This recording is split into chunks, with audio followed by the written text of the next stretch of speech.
Flipping houses in Australia, we hear about it all the time. Around the barbecue, people chat about doing it.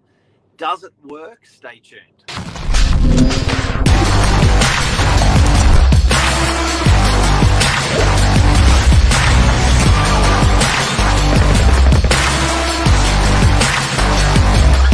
I'm the ringleader, so listen up.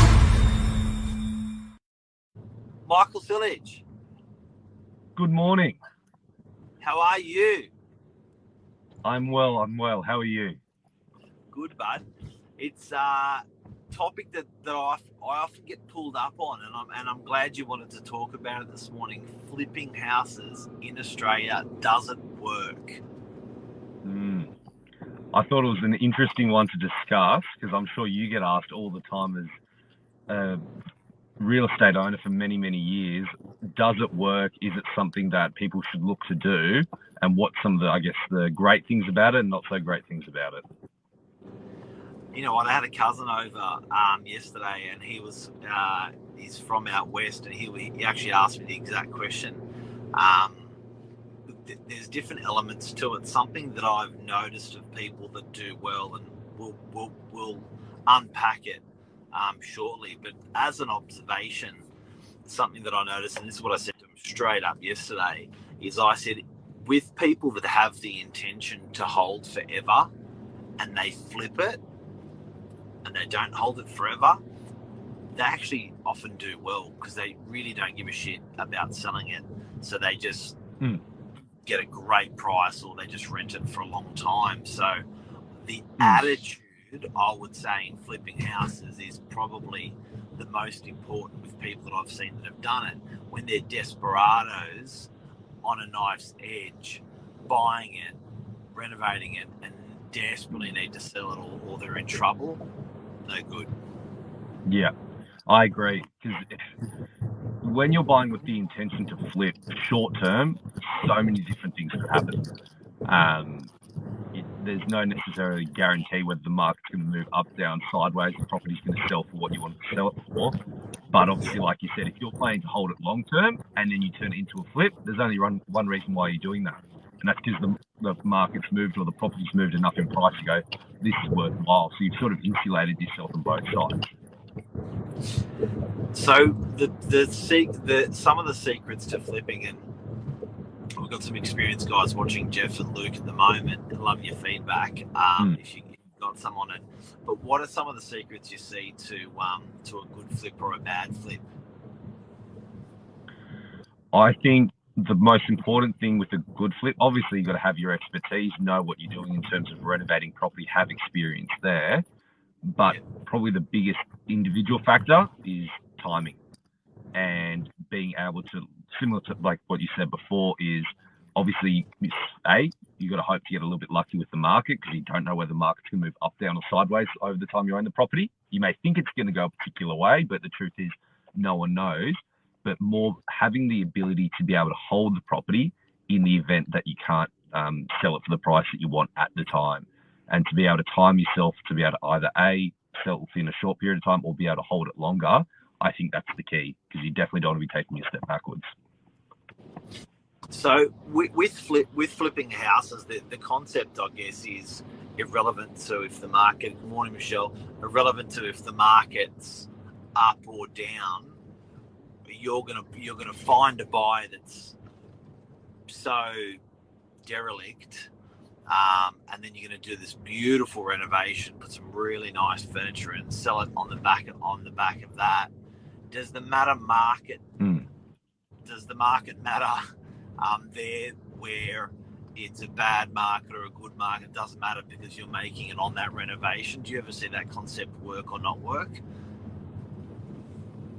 I think that's a bit of a flawed concept in Australia. And the reason why I say that is, yes, you make your margin from your renovation, and I'm assuming most experienced flippers know this, is in Australia there's a lot of transaction costs when it comes to selling property. By the time you buy a property, pay your stamp duty, you pay your agent's cost of selling, you pay your advertising, you pay all your own costs, that adds up to about between maybe, let's say, 6, 7, 8, 9, up to 10% potentially in itself as well. Your holding costs in interest as well. And when you add that all up, if you're selling for a 10% profit at the end of it, you're breaking even. And that's why I said I think the market has a big play in it as well, because if the market does move backwards, yes, you make a bit of a margin on your reno, and then the markets move back 5 or 10%, that's pretty much most of your margin gone. Yeah, so I guess, and what people miss in the flip when they're doing the flip is you may only have a 20% stake in the property, or at worst. So that's the amount of equity they have in there. Now, straight away, this is where it gets scary. 4% can be your stamp duty. 2% can be your selling fee, and another percent can be miscellaneous. So you can actually wipe out 7% of the total value of the property, which may end up being as much as 50% of the money that you have in the property. Do you know what I mean? Correct. Do you know what I mean? So you may only have, say it's $1 million, and you've got $1 million property, and you've got $200,000 stake.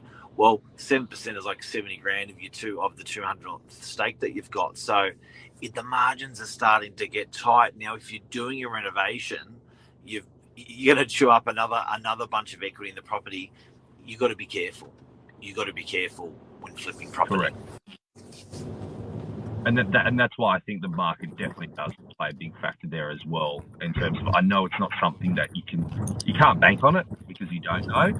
But whenever you hear all the success stories of people flipping homes, look at the market of what happened during the time they owned it. Generally, the just about a lot as yes. well. Yep. Can you say that again? I was just about to say that. So, yeah, what I just said was, when you hear about all the success stories, when people have flipped homes, generally during the time that they've done the flip, the market's moved a lot as well. Okay, so that's a really, really good observation, because I think a nice thing about our job is you get to see a 5-year track record of what everybody does that comes across your table. Even longer, 10 years, 20 years, 30 years, you get to watch. And that's what people often ask me about flipping. They go, hey, how many people do you know that have done it and done it well, consistently, and made a lot of money? How many people you know that haven't done a lot? That's a really powerful question. Just a basic of, does it work out there? And I think on the back of that, I've met a lot of wealthy people, a lot of people that have made wealth out of property, and the trait that they most often have is holding the property a long time. That's the trait that they have. Correct. And they keep leveraging that property to another property over time. And drawing this back to the flipping that we're talking about, have I met people that have made their fortune on flip? No. It's a sugar hit. Sorry, Mark, could you repeat that last bit, please? Oh, sorry. It's a sugar hit. I've found, do you know what I mean? Like, I found people that have done it. It's been great, but it's been a sugar hit, and it hasn't been a sustainable business to do it over a long amount of time. A couple of comments here. Jim, can you read? You got that there, Michael? So, it's all numbers. If it works, the deal's always right. The key is speak to an authority on end value, and that's an estate agent. I always buy, refurb, refinance, and rent. Never chop down the tree that bears the fruit. Well said, Jim. Well said. It's very true in terms of, and I think what Mark touched on at the beginning was, when you're buying that property, if you don't have the intention to sell short term, then you're going to do very well. If you put your back against the wall where you have to sell short term, you're really opening yourself up to those risks. And I think it's a bit of a niche for where I see people absolutely nail it back to back. And that's generally someone that's a builder. They're using it as their primary place of residence where they actually live in. Because what we haven't mentioned yet is capital gains tax. Yes. So owning it for longer than 12 months drastically reduces your tax in Australia for a property. So yeah, very, very good point. And then if you're living in it, very, very good point. Well, because that's what I've found. Yeah, the most successful people I've seen achieve this are generally people with a building background. So either A, they have access to trades, they save money because they do it themselves, and they're generally doing it with the home that they're living in. So they buy a home, they renovate it, they then live in it for a period of time until they know they can make the profit, and that's where it comes back to that timing thing as well, in terms of if it's in a year's time, great, because they've done well, the market's there ready to sell. If the market's not there, they live in it for a few more years, having that insulated timing, and then they sell their home, and then they go buy something old and renovate as well. And they keep doing it. Now, also, something I'll mention from people that I have seen flip. I've got one particular client in mind that I watched the first 15 years of my career, Christina and Nick, and they did this really, really well. But Nick was a value merchant. So, and like you said, living in it and stuff, they did do that. And I do have to say, buying that, the buyers were super buyers. They weren't regular buyers. They were extraordinarily low prices. So it was almost like, how did you buy that at that price? So he just bought so well. So he literally made it his sport to know everything in a particular category. At that time, he was selecting 2-bedroom units close to the beach, seeking super value, and then doing a really light renovation. So the renovations that he was doing was he never touched a kitchen or a bathroom by ripping them out, but he always did he beautified the kitchen and beautified the bathroom without doing major, tiling and cabinetry and stuff, paint, carpet, and really made the place immaculate. That way, blinds. But it was interesting. He steered away from the big ticket items, and but he was the guy that always had the attitude of he'll just hold it for a very, very, very, very long time if he has to. And I still think that's the key, because but then I've met clients also on the luxury end that have bought homes for $5, $6, $7 million, renovated and sold for $15 million.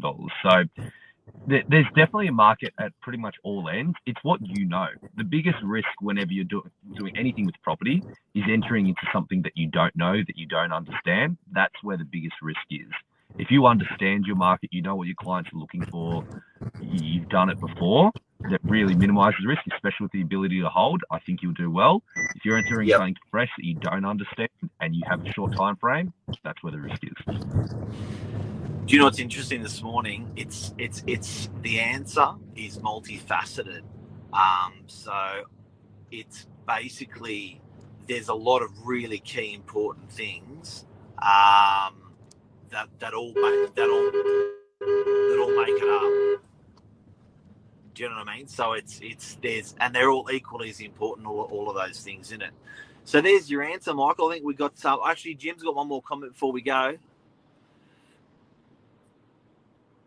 I'm losing you a little bit, Mark. The keys to avoid a deferred capital gain that can be done with being the legal owner. Make sure your limited company is a beneficiary. You can also create a tax-free director as gain. This is a UK law. It might apply to Australia. Cool. Awesome. So, guys, hope we helped you today. We just lost Michael. I don't know what happened there, but have a great day. Hopefully we helped you with that answer on flipping properties. And if you are ever having a chat with friends or family about the flip, hopefully you can share this story today with them. Thanks, guys. Take care. Bye.